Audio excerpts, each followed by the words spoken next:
एक बड़ा international connection वाला मामला भारत में सामने आया है और ये कहानी आपको आखिर तक बांधे रखेगी। भारतीय जांच एजेंसियों ने एक अमेरिकी नागरिक मैथ्यू आरन वैन को गिरफ्तार किया है, जो अब एक गंभीर जांच के केंद्र में है। उनके साथ 6 यूक्रेनी नागरिकों को भी पकड़ा गया है। आरोप है ड्रोन वारफेयर ट्रेनिंग अवैध सीमा पर करने और ऐसे सशस्त्र समूहों के जुड़ाव के जिनका संबंध भारत की सुरक्षा से भी जुड़ सकता है। मैथ्यू वैन डाइक खुद को सिक्योरिटी एनालिस्ट, वार कॉरेस्पॉन्डेंट और डॉक्यूमेंट्री फिल्म मेकर बताते हैं। उनका नाम पहली बार 2011 के लीबिया सिविल वार के दौरान चर्चा में आया था, जब वे वहां विद्रोही लड़ाकों के साथ शामिल हुए थे और बाद में गिरफ्तार भी हुए थे। लीबिया के बाद उन्होंने सन्स ऑफ लिबर्टी इंटरनेशनल नाम का एक संगठन शुरू किया, जिसे सोली कहा जाता है। ये संगठन दुनिया के अलग अलग संघर्ष क्षेत्रों में स्थानीय सशस्त्र समूहों को ट्रेनिंग और रणनीतिक सलाह देने का काम करता है। अब सवाल उठता है कि वो भारत तक कैसे पहुंचे।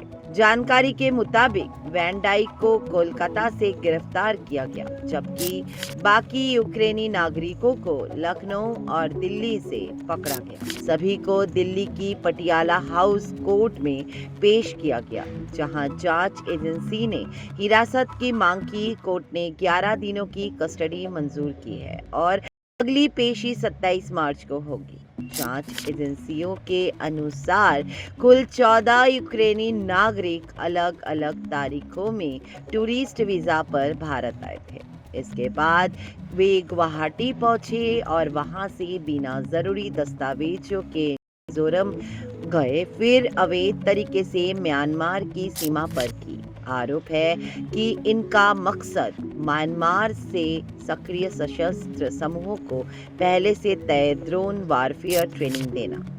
इतना ही नहीं, ये भी सामने आया है कि यूरोप से ड्रोन की बड़ी खेप भारत के रास्ते म्यांमार भेजी गई, जिसका इस्तेमाल उन्हीं समूहों द्वारा किया जाना था। जांच एजेंसियों को शक है कि म्यांमार के कुछ सशस्त्र समूहों के संबंध भारत में प्रतिबंधित संगठनों से भी हो सकते हैं। अगर ये सच साबित होता है तो ये सीधे तौर पर भारत की राष्ट्रीय सुरक्षा से जुड़ा बड़ा मामला बन सकता है। फिलहाल आरोपियों के मोबाइल फोन और डिजिटल डेटा की जांच की जा रही है और उन्हें अलग अलग जगहों पर ले जाकर पूरे नेटवर्क को समझने की कोशिश की रही है। इसी बीच पहले भी मिजोरम के मुख्यमंत्री ने चेतावनी दी थी कि विदेशी लोग, जिनमें कुछ पूर्व सैनिक भी शामिल हैं, म्यांमार में स्थानीय समूहों को ट्रेनिंग देने के लिए इस रास्ते का इस्तेमाल कर रहे हैं।